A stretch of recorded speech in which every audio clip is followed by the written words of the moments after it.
محبت خلوص دیکھتے دیکھتے روٹ گیا، پیار انست کا جو بند تھا وہ ٹوٹ گیا۔ ستر کی دائمی عید کی خوشیاں بھی ایک بہار کی ماند ہوا کرتی تھیں۔ 10ویں روزے کے بعد تمام مرکزی مارکیٹوں میں فٹ پاتھ پر رونقیں لگ جاتی تھیں۔ جوں جوں عید کے دن قریب آتے جاتے تھے، ان رونقوں میں مزید اضافہ ہو جاتا تھا۔ چھوٹے بڑے شہروں کے محلوں، فٹ پاتھ چوڑیوں، جیولری اور عید کارڈ کے اسٹالوں سے سج جاتی تھی۔ ایک طرف یہ اسٹال تو دوسری طرف ملا احمد کی مٹھائی، اس کے برابر میں کیفے ذائقے کی نہاری۔ سونے پر سہاگا عید کے چاند دیکھنے سے 10 دن پہلے چاند کے ٹکڑے زمین پر دکھائی دیتے تھے۔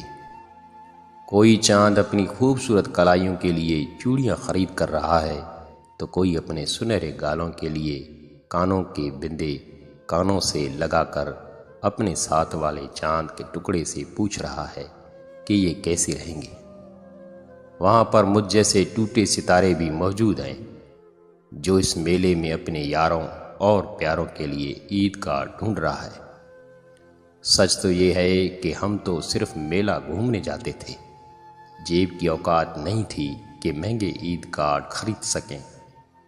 گھر پر رکھے پرانے عید کارڈ نکال کر ان میں نئے سفید کاغذ چپکا کر گٹار واٹر کلر کی مدد سے انہیں نیا بنانے کی کوشش کرتے تھے، یا پھر جن میں صرف بھیجنے والے کا نام لکھا ہوتا تھا وہاں واٹر کلر لگا کر سوکھے پھولوں کی پتیاں گوند سے چپکا دیتے تھے۔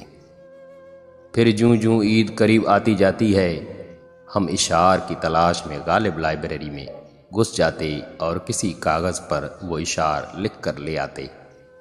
ایسا نہیں کہ ہم عید کارڈ خرید نہیں کر سکتے تھے۔ 1 روپے کے 4 چھوٹے عید کارڈ مل جاتے تھے، مگر مہنگے کارڈ خریدنے کی سکت نہیں ہوتی تھی۔ مجھے یاد ہے کچھ روپے میں بچا کر رکھتا تھا تاکہ عید کارڈ کا شوق بھی پورا کیا جا سکے۔ لوگ افطاری کے بعد اسٹال پر پہنچ کر پسند کے مشکل مرحلے میں داخل ہو جاتے تھے۔ سب سے مشکل مرحلہ عید کارڈ پسند کرنے کا ہوتا تھا۔ ہم جب تک بچے تو کارٹون چیمپئنز یا شوق سے پھولوں والے کارڈ خریدتے تھے۔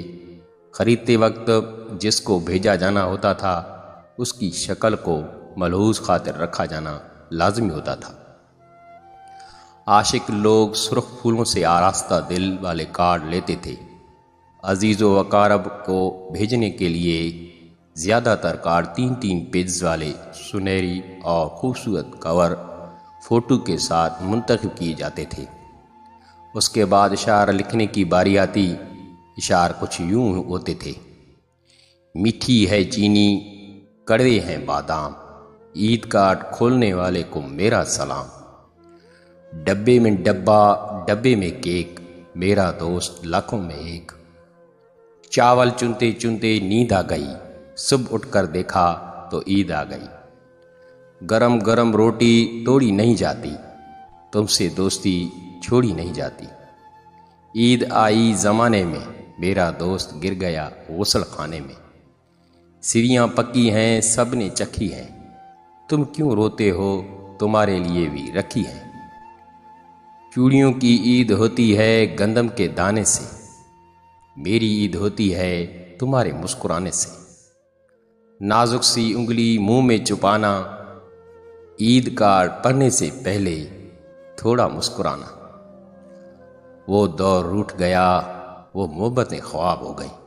جب ہاتھ کی چھوٹی انگلی سے ناراضگی کا اظہار ہوتا تھا اور چند لمحات میں 2 انگلیوں سے دوستی ہو جاتی تھی۔